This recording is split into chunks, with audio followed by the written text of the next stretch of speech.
Welcome to A Walk in My Stilettos, where our goal is to help you walk in your greatness. I'm your host, Makini Smith.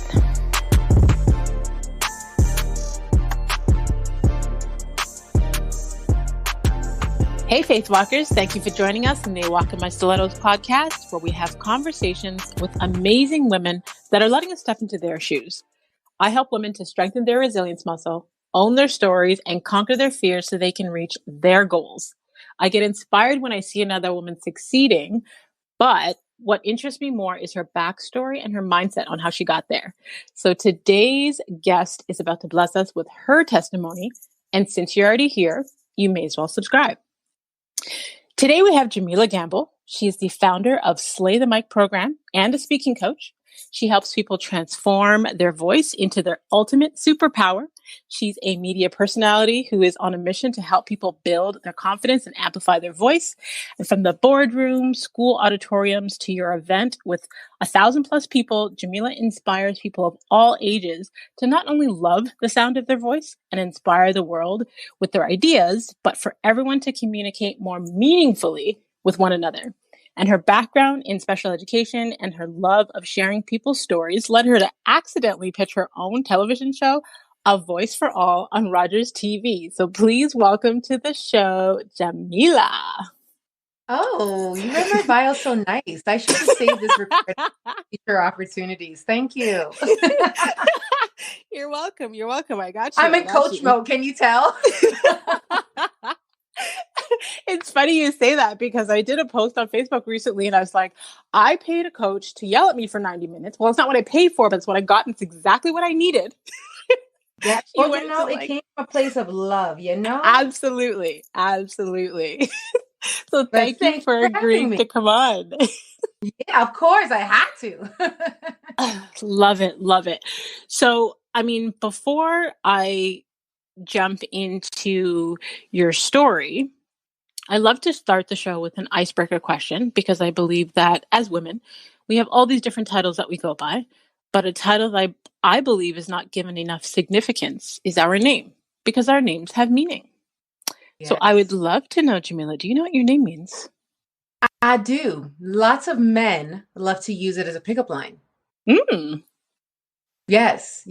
So one time, I was in a casino, the one time I go to the casino, and I don't know why I told this man my name. Oh, actually, I didn't. He told me I'm beautiful. I go, that's what my name means. He goes, oh, really? You know, in my language. I go, I know what it means in your language. It's my mother name. And she also put Jah in the beginning. So there's God. So basically, I'm a beautiful goddess. I love it. I love it. Yes. So every time someone says your name, they're declaring that you are beautiful. I know. I appreciate it. Thank you, everyone. I love it. I love it. You know, it's funny. When I was younger, my parents actually told me that Makini meant beautiful one. And I believe them. So every time someone asked me, and, you know, what does that mean? And I'm like, oh, it means beautiful. You know, it would gas my head a little bit. But then as I got older and I started to dig deeper and discovered that it was actually Swahili for strength of character. So, I mean, that's effective too. Right. Well, I prefer the strength of character one, you know, but yes. So I guess at some point our names had the same meaning. You know what? I'm just going to remix my name from like beautiful, wise, ever talking goddess, you know? Yes. Yes. I love it. God's okay with it. We talked about it. He's cool. Right? Those conversations with God, I absolutely love. So tell me, Jahmeelah, what did you want to be when you were a little girl? Lord. Several things. There was a point when I wanted to be an actress, I think. And then I remember sketching a lot in my notebooks and making like outfits. So I think at one point I wanted to be a fashion designer. And then that changed. And then basically I was that kid who was just really confused. I knew I liked several things. I knew I had multiple interests, but looking back on it, I remember I had the early signs of being a businesswoman because I had like this little VTech computer. If you remember those little VTech ones, right? Yeah. You do little spelling activities on it or whatever. But I used to take my little VTech computer and go in our storage room and I'd flip over the laundry basket and treated like my desk. And then my VTech computer would be on top. And then I guess this is where my complex of being like a Black woman began too, because I would take a towel and make it look like my long hair. Right. Mm. So there was all these little interesting things I did as a kid, but only until I got into high school. TLC used to be a channel that I admired. What they're doing now, I don't know. It's a hot mess. But when I was in high school, every time they came out with a new show, I wanted to be that. So I wanted to be a maternity wife. Then I wanted to be an interior decorator. Then CSI came out and I wanted to be a forensic scientist. But then when The Apprentice came out, I remember seeing Omarosa and I wanted to be an Omarosa. I wanted to be this unapologetic, fierce businesswoman. And my mom was crushed. So to really think back on what I wanted to be, I couldn't pinpoint it. I had multiple interests, which really describes the personality I have today. Okay. Okay. So, speaking of personality, I remember the very first time that I saw you on stage. It was I think it was back in like 2013. And Sure. I don't remember if you were the host or you were just the guest speaker, but I saw you on stage and your personality, I was like, I like her. I like her. I think I need her in my circle. And I have watched you completely like evolve. And now you have this amazing brand. And I would love if you could just share with us what was the intention when you began Slay the Mic? These are good questions, by the way. I feel like I'm lying on a couch right now with a blanket. Thank you. Yeah, the intention was for people to just feel comfortable on stage because everything I do it impulsively. I'm not a big planner. I don't strategize. I strategize in my head. I execute. If it works out, awesome. If it doesn't, okay, I'll try again. And Mm-hmm. so people kept asking me after I got off the stage or they saw me do an event, how do you do that? Like, how do you just get into character and do your thing? And to me, it came naturally because I was always the kid who talked a lot. I got into a lot of trouble for talking. My teacher saw it as a problem. My mom saw it as a problem. Everybody saw it as a problem. And it wasn't something I could shake off. Like, I didn't ask to be a talker. I know it's genetic because my dad's the exact same way. So I didn't ask to be like this. I just was like this. And then I found out when, more people are asking me, how do I do this? This must be something that people must be struggling with. Because to me, I didn't realize that people were uncomfortable with speaking in front of large groups or just anybody Mm-hmm. for that matter. So when I heard that question being repeatedly asked, one morning over like our cup of coffee, I told my husband, like, people always ask me, like, how do I do what I do? And I don't even know what I do. But if I figured out what I did, what about if I started a program or something where I help people? And he's like, babe, you could do anything. I'm like, you're right, I can. And then I launched. And that's how it happened. So my whole goal from the jump was just for people to be able to go on stage or in front of their team, whoever, say what they mean and walk off that stage feeling like $1,000,000. And I'm proud to say that I've helped so many people reach that feeling like 4 years later. I mean, as you even say, you're proud to help, people reach that feeling. I got goosebumps instantly as you said that because the day that we had, or the day that I had the coaching call with you, a couple hours later, I was scheduled to be on as a guest speaker on someone else's virtual session. And the confidence that you gave me after that one session with you, I thought, wow, okay, where was this the entire time? But my level of energy and confidence after our session, like I went and I got, I did my face, I did my hair, I did a IG story video, and then I jumped on that call. Girl, I jumped on that call and I felt like I was on fire. My confidence was on 1,000 that day. And because my confidence was on 1,000 that day, I was able to speak truthfully and honestly and authentically. And like, I gained, I don't know, I think it was like 300 and change followers on Instagram in 24 hours and clients, and they went and bought my books. And I was like, what the heck? Like, yeah. But that's what I mean when I say your voice is your superpower. People don't get it twisted. This is not some fluffy tagline. This is real talk. When I say your voice is your ultimate superpower, whether you are an entrepreneur, whether you are a healer, whether you are an educator, whether you are a parent, whatever your role is, you could arm yourself with every tool to be successful. You can have all the tech. You could have all the branding. You could have all the perfect photos. But if you don't have your voice, and if you're not using your voice to its full potential, you're not really tapping into that area that helps you have those types of like breakthroughs you experienced when you went and spoke to that group.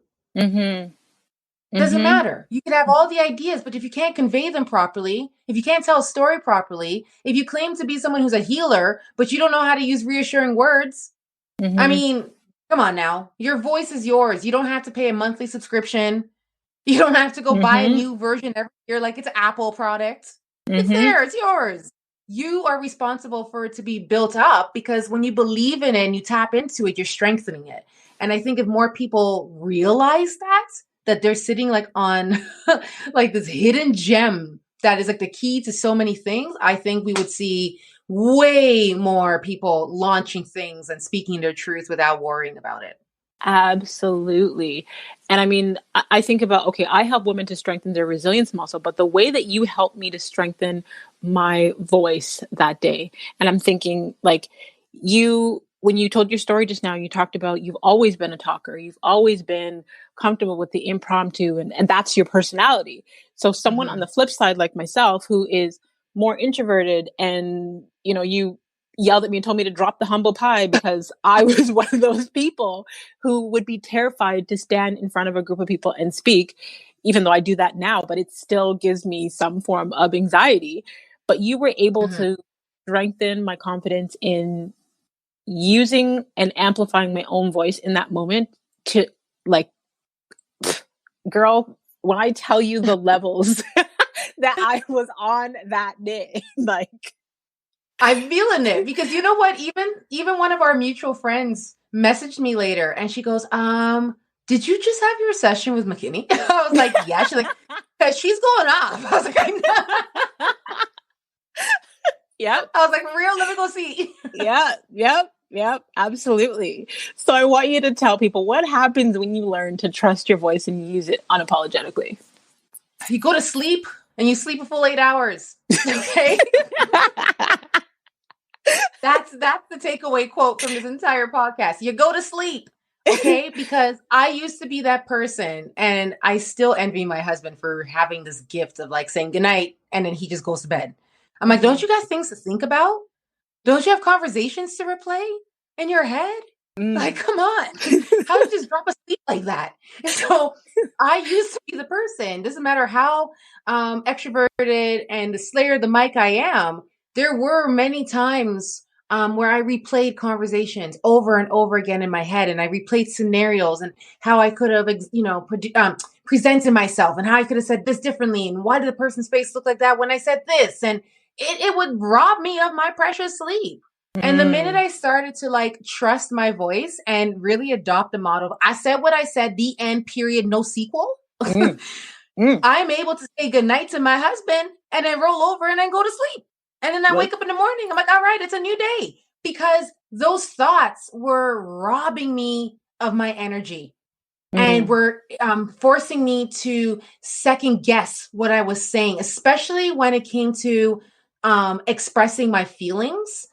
I realized that I'm in this business and I'm encouraging my clients to speak their truth, but I'm not speaking my own truth. And when I started to really accept the advice that I was giving others, I noticed a complete transformation in how I slept and how I walked in the world and how I presented myself and how I negotiated. And I felt that for the first time, I was really owning up to the word unapologetic and owning my voice. And to some people, I came across as arrogant. And when I say people, I mean my mom. Mom, yes, you. Sorry, my mother would say, well, good. She needs to hear someone else laugh. I don't know if she's going to catch this episode. I might not share it with her. But she would be like, oh, you're so arrogant. I go, if speaking your truth and owning your voice and telling people what you are willing to accept and not willing to accept is arrogance, then jack me up. I'm gonna keep getting more arrogant because this is not going away. It's not stopping. So that's what it's not necessarily owning, it's feeling it. And owning it is when you're able to feel that you don't feel any ways about what you said. You feel sure, you feel solid, you feel completely like connected to whatever it is that you release, and you could sleep peacefully at night. Like you said, I said what I said. End of Period. period. Mic drop. The end. No sequel. No follow-up. No part 2. No, I'm not going to say it again. No transcripts. Okay? I said it one time. I love it. One time. I love Snapchat. It's a Snapchat. Okay? It's gone. 15 seconds. Done. 15 seconds. Gone. Okay. So what inspires you the most about what you do?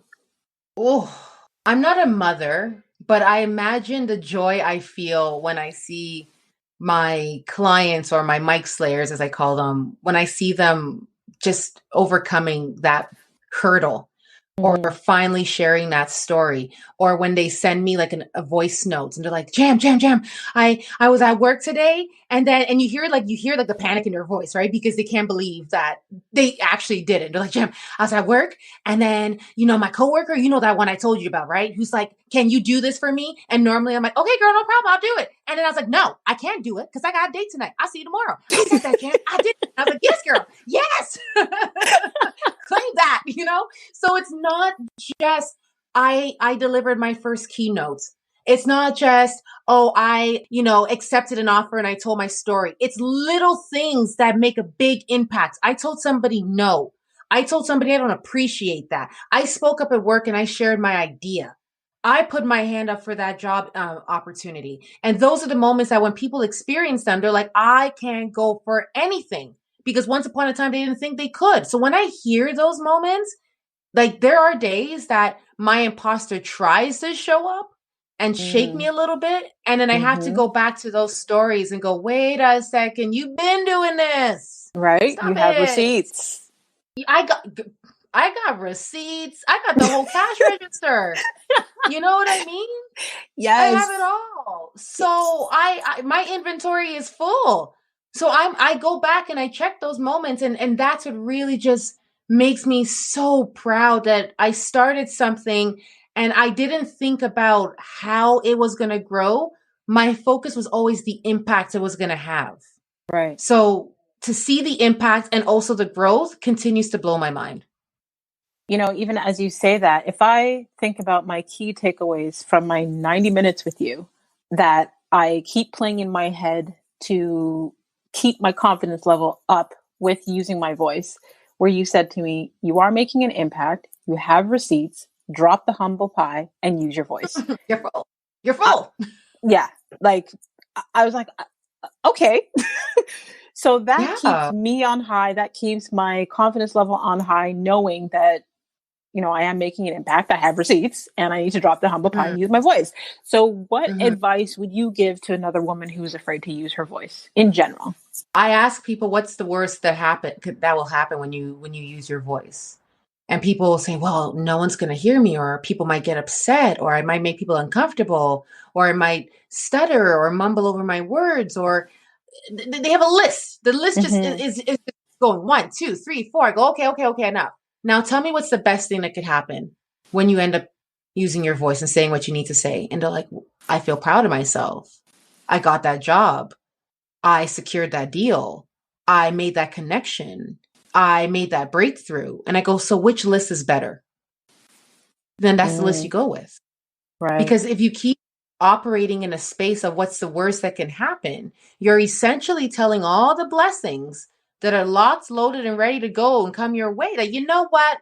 I see you, blessings. I see you. I do.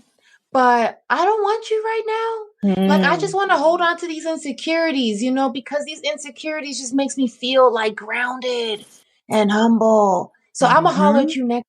Hey, blessings, maybe next year. Stop it. Stop. Yeah, you're so right. I mean, there's a book that I'm almost finished reading. It's called The Big Leap by Gay Hendricks. And actually, someone else I had interviewed on the podcast recommended it to me and sent it to me. But it's talking about our upper limit problems with our belief in what's possible and how we block our own blessings by the negative self-talk or the actions that we take because subconsciously we don't believe we're deserving of those things or that we're capable of those things. So, yeah, I think that is so powerful. Point is with that is that when people start really accepting their voice and not accepting the voice that people have placed upon them, That's You big. know, you're too quiet, you're too shy, you have an accent, you're not experienced enough. You don't deserve to share your story. Your story's not, sensational enough to share. And people have placed those restrictions on you. The minute you're like, no, these restrictions do not serve me. These restrictions do not benefit me. I need to start owning the voice that's within me. And when Mm-hmm. you own it, will you see that a few people might jump off and not want to connect with you? Absolutely. Absolutely. But at the end of the day, you could walk away saying, I'm proud of myself. Your voice Mm-hmm. is yours, folks. Like, I don't know how else like stress this point that your voice is yours. Nobody sounds like you. Nobody Yep. could speak about your ideas the way you can. And it's about trust. And the minute you trust your voice, you're basically giving your everything, your feelings, your ideas, the green light to soar. So, do you want them to soar or do you want to remain grounded? All right, then stay grounded and then complain when all those other people who have less experience than you, less qualifications than you, but got Mm-hmm. a big old voice go in advance. I don't want to hear nothing. I don't want to hear you say, but what about me? Well, nobody can hear you because you didn't say Mm. nothing. How Right. about that? You're preaching to me right now, because I remember years ago when I exited a very toxic relationship, and that person, when I jumped into entrepreneurship, just kept saying to me, "Oh, well, you don't have the personality to be an entrepreneur, or you don't have the voice to speak to people, or you don't, this, or you don't have that." And it took me a minute to realize that I shouldn't be listening to that person, but I started opening up and sharing my story and using my voice.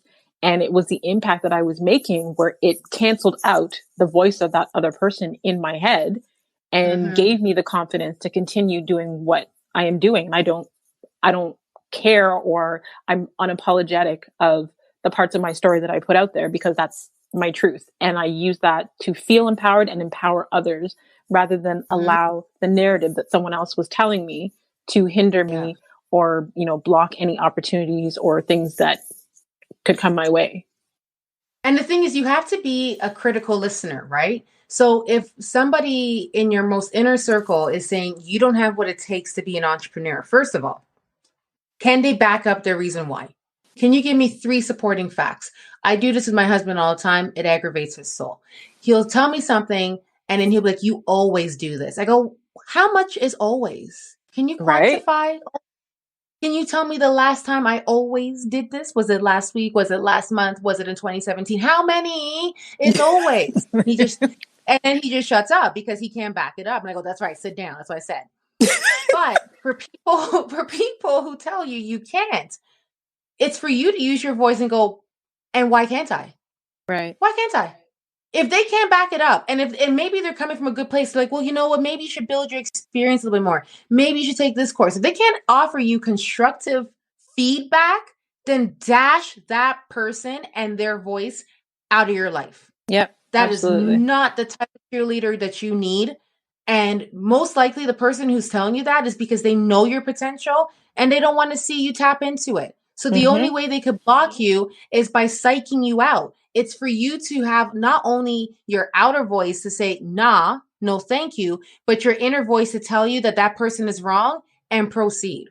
Absolutely. When I discovered my inner voice, the biggest thing I would do when someone says, "Oh, you can't do this," or "You shouldn't do this," I'm like, "Oh yeah, watch me," and Oh, then yes. excel at it.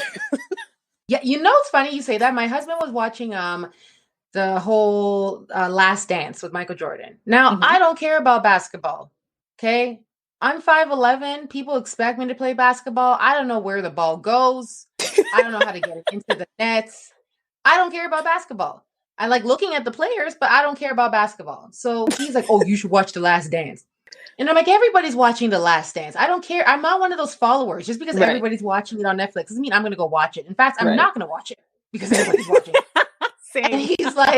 he's like, you gotta watch The Last Dance. I go, give me a reason why. He goes, you possess so many of Michael Jordan's characteristics that when I watch it, I see you. Like somebody tells him, you can't do it. He says, watch me. Somebody Mm-hmm. goes and does what he does. it pisses him off and he does it better. Do you not listen to yourself? When somebody does something, you're like, oh yeah, watch me. And you go and do it. And I was like, really? That sounds really bad. And when I watched, I was like, okay, you weren't lying. Yeah, I see. I love it. I love it. Okay, so tell us one thing that most people don't know about Jahmeelah. I'm petrified of cotton balls. Really? Yes, the texture is disgusting. Oh my goodness, you sound like my daughter's father. Okay, so first you tell me what it is. Honestly, this is gonna sound so bad, but I'm pretty sure my ancestors were not out there because we didn't roll with this cotton feeling. I'm telling you, we didn't do it. I love it. We didn't do it. It's funny. So my daughters, their father, I mean, we met when I was like 14 years old and we were together for 8.5 years. But for that entire time, he couldn't touch cotton. He would be freaked out, but I could chase him with a cotton ball. And he would talk about like, that's not cool. And you're hissing about this. Anyway. No, I have to moving on from that evilness. I am like 5 foot nothing. Actually, yeah. You know what? I'm a fine. You know, I already know how I'm going to come after you. It's okay. Laugh now, but you just watch. Another thing people don't know about me is as extroverted as I am, I'm actually quite introverted at the same time. You're an ambivert. Sure. But my introvertedness is based off of energy. So I could go to an event and I could just feel the vibe. And I'm that person who has like her drink in her hand, really like close to her mouth. And then I'm on the phone, my husband going, I'll be home in 25 minutes. Get my dinner ready. I don't like it here. And he's like, you don't like the people? I don't like the people. And then I'm gone. Or I could be somewhere and I just feel like it's really natural and I could be myself. But yeah, I don't like networking events. I don't like, I'm very picky. I'm a bit of an event snob. Sounds really bad, but no, you know what? To me, that doesn't sound bad. That makes sense. Okay. Yeah. Because I do so many events that when I come to an event that I'm not working at, if I see that there's barriers to preventing people from feeling comfortable or connecting properly, it turns me off. So I'm like, oh gosh, like I have such a high standard of what events should look like and feel like. But I remember there was one event that I went to and I was my first like out of Canada events and I brought a stack of business cards and I ended up handing out one business card. And I came back to my hotel room and I FaceTimed my husband and I was like in tears. I was like, I don't know, like, I'm like, I brought these cards. I should be making connections. I'm not even in the US market. What am I doing wrong? And he goes, first of all, stop this crap. He's like, you didn't pay all this money to come up in your room and cry. Go do your thing outside. Secondly, he goes, you know why you don't work in certain events. So go and assess why this event's not working for you. And I realized in the time that we were supposed to network, they were playing trap music. How am I supposed to network during trap music? I mean, I just, so here I am beating myself up like I did something wrong. And meanwhile, it was their fault. So I didn't, Oh, God. It was terrible. I totally understand. That's why I said it doesn't sound bad that you're an event snob. I mean, I too do not enjoy networking events. And maybe that's the introvert in me where the small talk it will be the death of me. I just can't do it. I like deep conversations. And because I'm an empath, I run on energy. And sometimes you go to these events and you can feel the energy of people and it's not great. So I just don't want to be there. So sometimes I'll be in an event. You'll see me post something. I'm there for 15 minutes and I was out. Yep. Precisely. Yeah. Precisely. I already paid parking. I'm like, I'm gone. Yeah, I feel you. So, okay, what other adversities have you had to experience to get to where you are today? And that could be in business and personal things that you've overcome. Yeah. So one thing I don't talk a lot about, partially because of some of the things that happened in the past, is that my background is in education.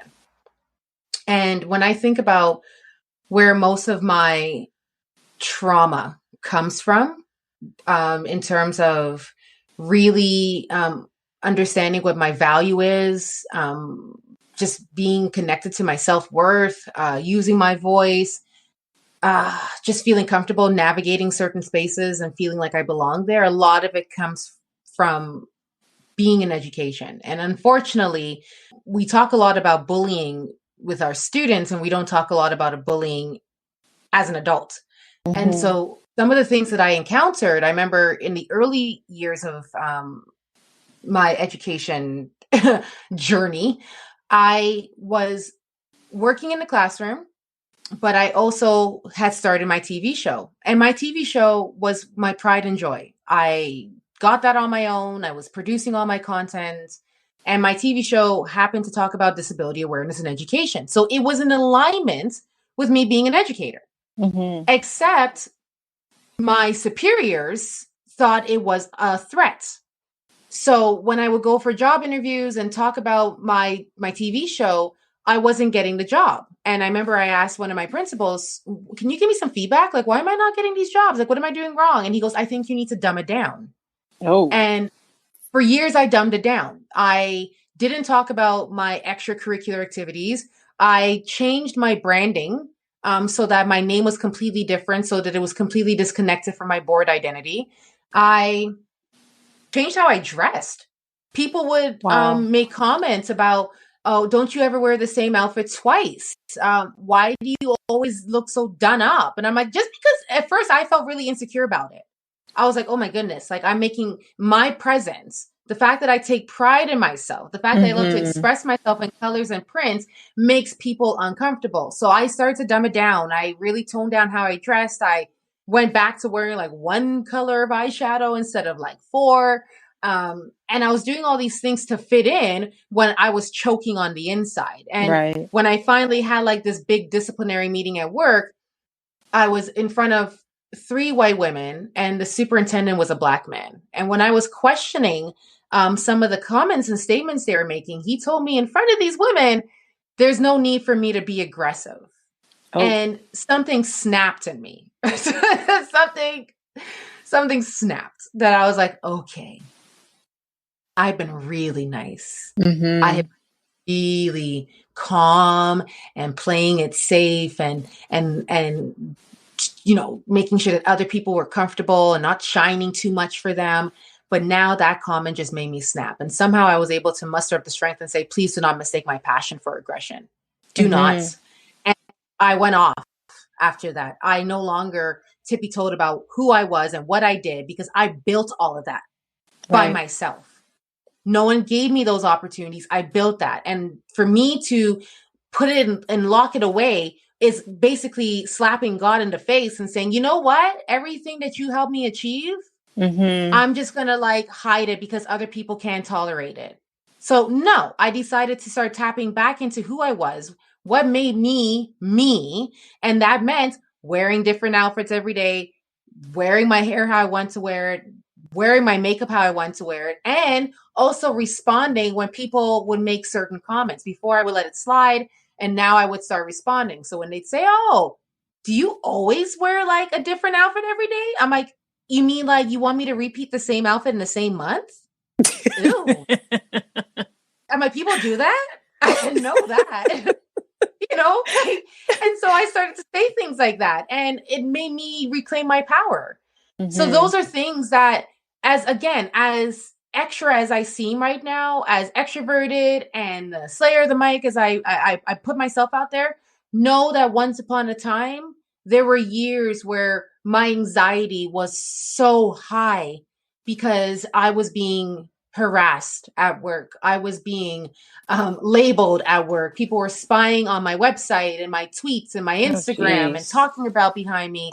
I lost weight. You know what I look like. I don't have weight to lose.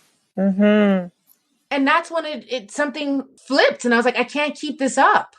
Just because other people can't take my shine, put on some sunglasses. Like this is you're get this, whether you like it or not. So it took me a while to get back to who I am. Wow. And I'm so happy that you have. Like, I always get irritated when people try to put anybody into a box. Like, I just say I'm claustrophobic. Like, you can't put me into a box. I'll suffocate. So the fact that, you're trying to express yourself in your appearance and how you're showing up in the world, and they're trying to say like, yeah, you're too much. And there's no reason why you should ever have to dumb yourself down for anybody else. I totally believe that the more you are your authentic self, the more that you attract people who are like you, and repel those who are not and who shouldn't be around you. And, even with studying the mindset and anxiety, like anxiety is your spirit trying to tell you that it's not in harmony with the universe. It's you, fighting against the vibration that you're supposed to be on. There's a struggle within, your conscious mind and your subconscious mind, and it's causing this reaction within your body.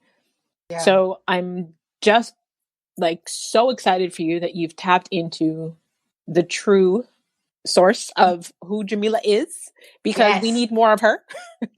Yes. No jelly over here, straight jam. Yes.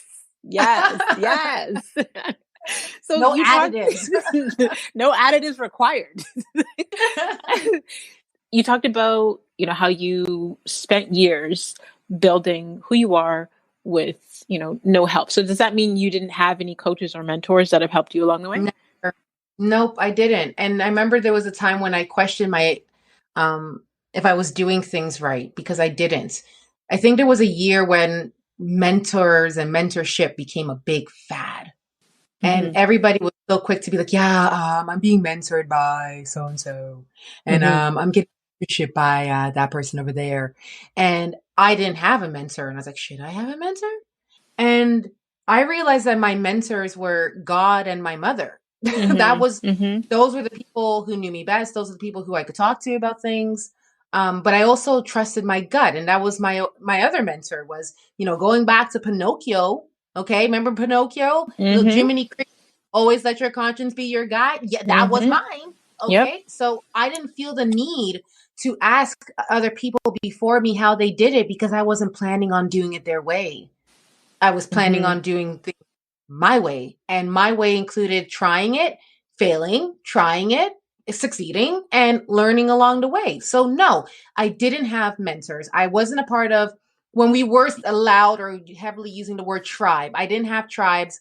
And that was another thing that really made me feel really lonely, because I wasn't a part of these squads, and I didn't have like my biz besties, and I wasn't invited to a lot of these opportunities where other women were being celebrated and showcased. And my husband's Bulgarian. He's very blunt.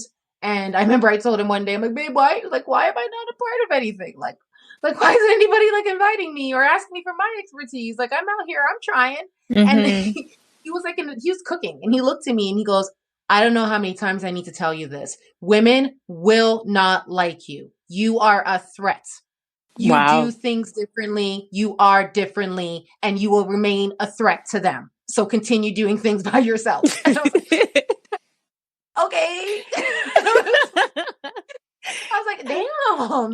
Your husband sounds like the ultimate coach right now. Okay. Oh God. And he's, like he wasn't playing. He goes, you're a threat. When are you going to realize that? And at first I thought it was a bad thing, but you know what? I've been writing solo. I haven't had a lot of people spit my name out of their mouth. Only this year is the first time I've ever heard my name come out of so many people's mouths, but I have been hustling. I have been building this off of minimal promotion, minimal support, minimal cheerleaders. And you know what? It was sad sometimes, but look at where I'm at now. So I'm okay. Started from the bottom. Now we here. For real.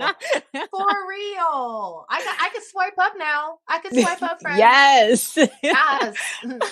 I mean, you spoke to intuition. I believe strongly in intuition, especially as women, because we doubt our intuition way too much. And that inner voice, to me, my belief is that is God whispering to you. He is giving you instruction. So trust your intuition, trust that inner voice, be still enough to even listen to that inner voice, because everybody is out here listening to those outer voices. They're listening to other people. They're listening to outside sources, and they don't know the vision that God has given to you. So I think it's powerful that, you have looked and tapped into your intuition in a way that a lot of other people haven't, because look where you are now. Yeah. And I don't even think we're I am is where I'm meant to be. You know, we're always growing, but I don't predict what I'm going to do next. Mm-hmm. I've never been that kind of person. When people ask me, like, what's your 5-year plan? I go to have my health in 5 years so I can have another Right. 5 more. Like, that's Right. always my plan. So my gut right now is like, it does guide me. It gives me little pointers. It tells me to rest. It tells me not to think, just to be. And it hasn't failed me yet. And you know what? I do take advice from certain people, but I do feel like I have like a built-in like radar in my system that Mm-hmm. advice comes and then my body's like, reject that, rebuke it. That's not for us. Yes. Yes. You know, it's not for us. And that takes a lot, because if you're not as confident as you would like to be and you don't trust yourself as much, it's very easy to take advice from people who you don't know how pure their intentions are. And they could be Absolutely. telling you something, and they could be using their really charming, charismatic voice that makes you feel like they have your best interest at heart, and they truly And don't. they don't. And Yep. that's not being paranoid. That's just knowing that not everyone is for you, and you have to have that level of discernment to be able to hear what somebody's saying and digest it and go, do I want this in my system or not? And Mm-hmm. I feel that I've mastered that in the past year, that I could listen to somebody and go, thank you, but no thank you. Yeah. And that doesn't make me selfish. It doesn't make me stubborn. It makes me connected to myself.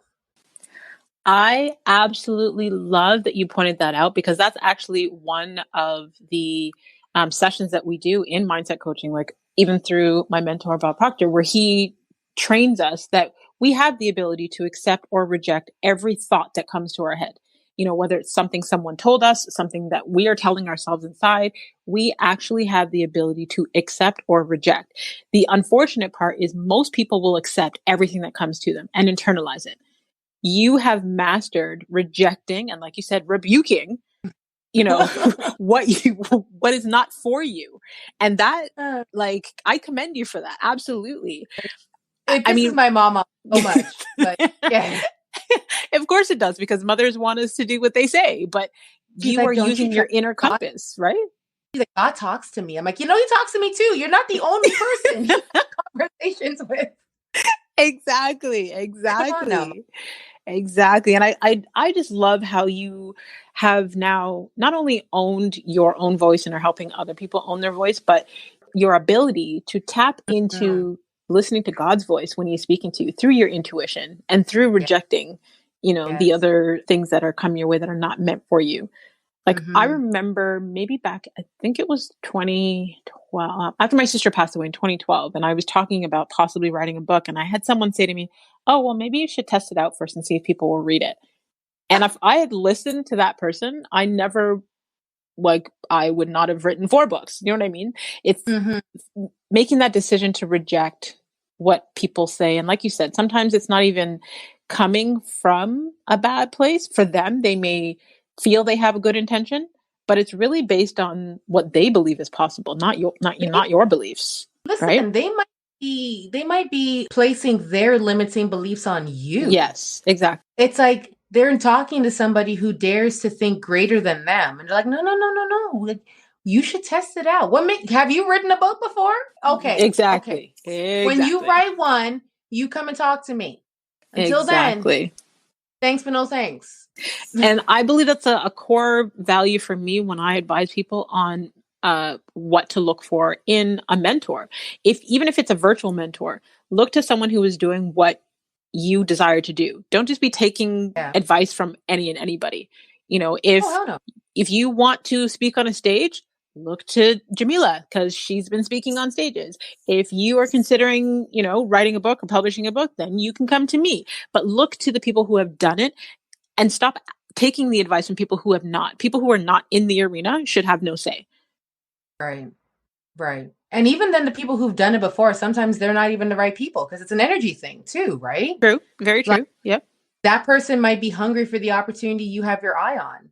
So they may talk you out of it. So again, it's having that ability to know what's for you and what's not for you. Doesn't matter who that person is, what their background is, how much more money they make than you.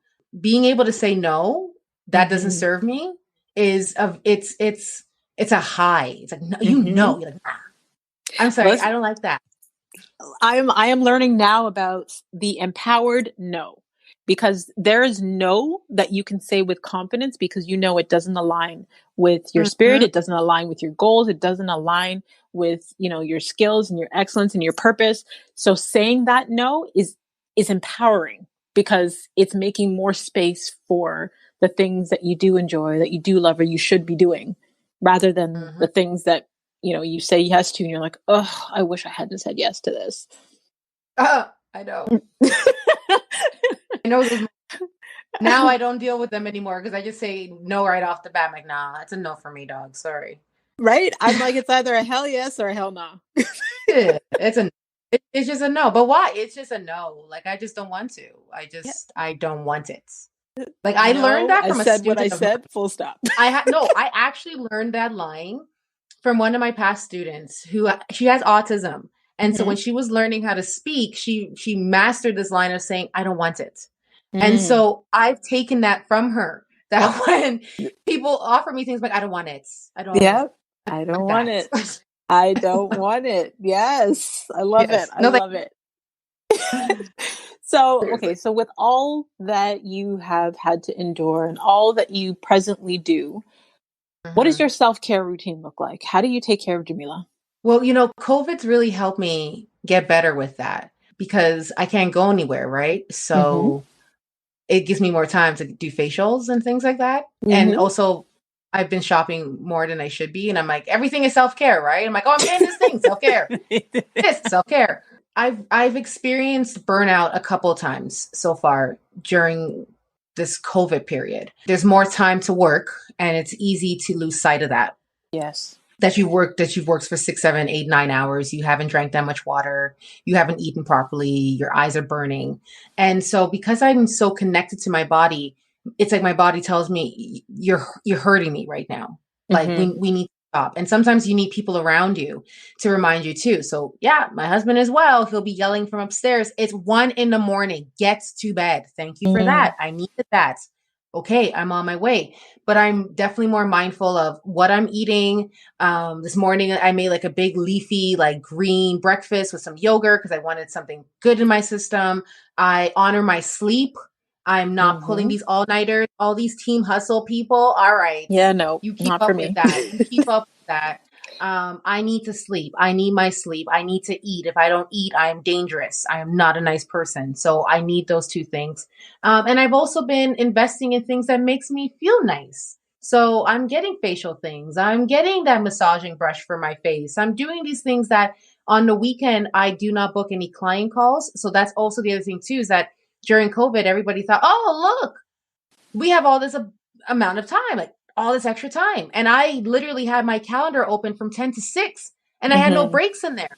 And my husband said, are Mm-hmm. you dumb? I was like, oh my God, yeah, you're right. So I had to like put breaks in to have lunch breaks and nap breaks. But on the weekend, I don't do calls.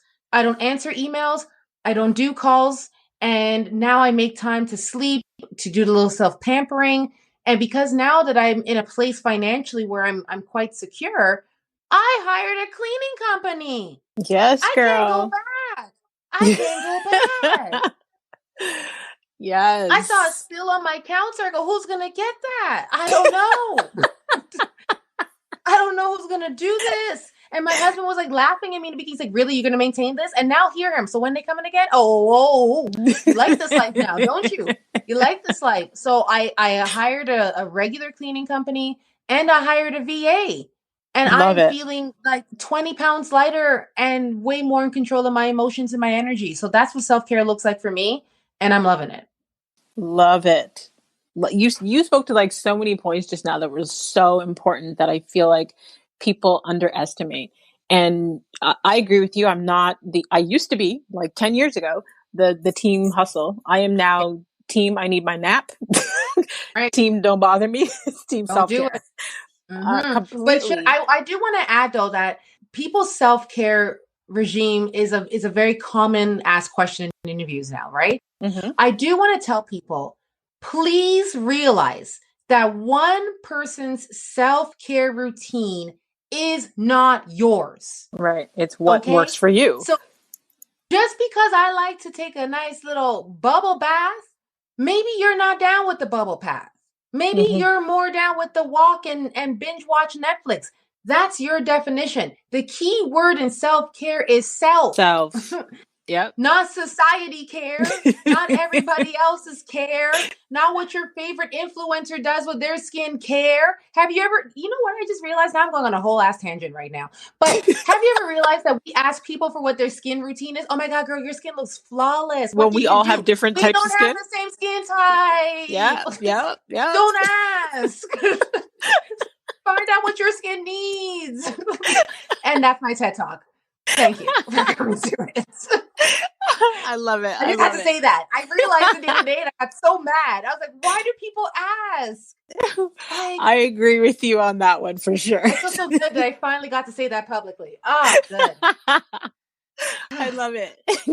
So totally random question because I came across this article on Reader's Digest, and it basically says what your favorite type of shoe says about your personality.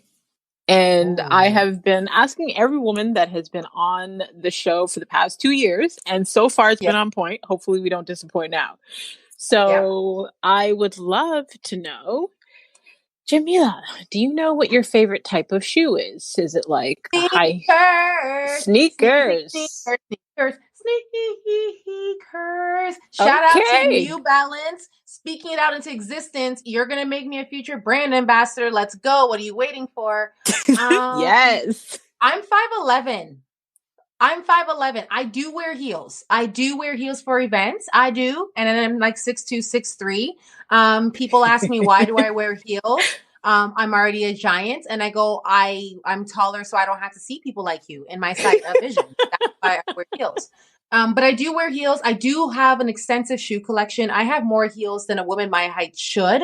I have a lot of everything, but I do love sneakers. I see a good sneaker and I'm like, yeah, must have it.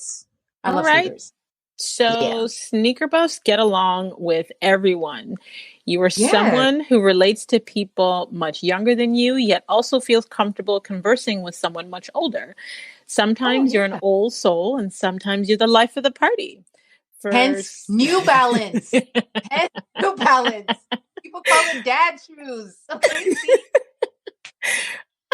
For sneaker buffs, age truly is but a number because you get along with everyone. The sneaker is very versatile, a very open person willing to explore a lot of options and different ideas. They are energetic and ageless. They are really not old or young, and they seem to move fluidly through age-specific groups. Come on now. Does that sound like you? Show me the light. Come on now. Come on. And if there's danger, who's moving faster, me or you? Me. I'm gone. Gone, Kenny. I'll see you there. It's funny you say that because I used to have this, I still have this obsession visually with stilettos, but I can't wear them like I used to. And I'm always in sneakers now. Yeah, no, I am always in sneakers now. Always. When did that happen?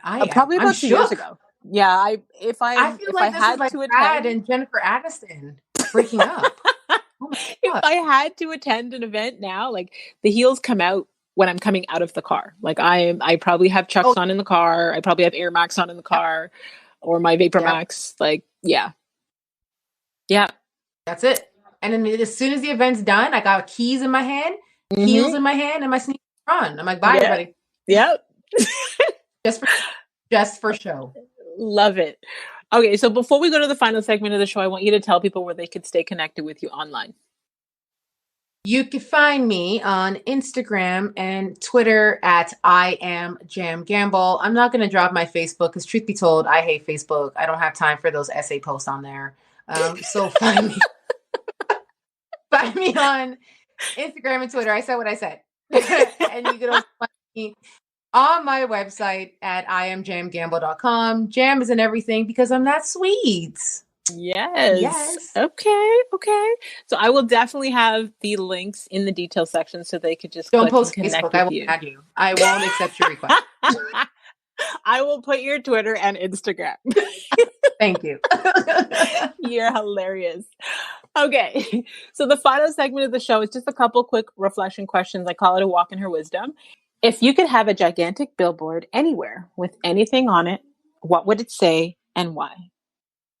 It'd have my face, and then it'd say, I said what I said. And because I'm me, I'd have 2 billboards, because why have one? So one would say, I said what I said, and then the other one would say, toast is better with jam.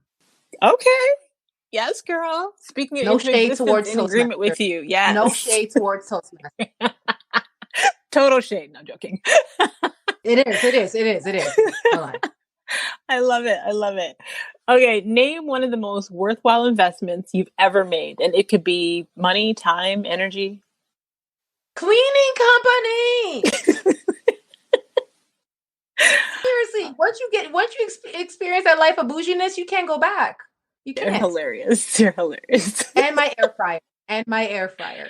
Oh yeah, I have one of those. I live by my air fryer. Yeah. There you go. I agree. Okay. What new belief, behavior, or habit has improved your life in the last 5 years? That doesn't serve me. I don't like it. No, thank you. And last but not least, what do you wish women would do more of? Stop biting their tongue. Trust their thoughts, and really and truly feel comfortable speaking up, speaking out, talking about themselves, stopping statements like, oh, I'm aging myself here. Just embrace every aspect of you and soar after doing that. Love it. Thank you so much, Jahmeelah, for taking the time to join us. This was truly fun. Appreciate you. This was fun. Awesome. Thank you. And to all of you faith walkers out there, until next time, subscribe on all platforms, rate the show, and leave us a review on Apple Podcasts.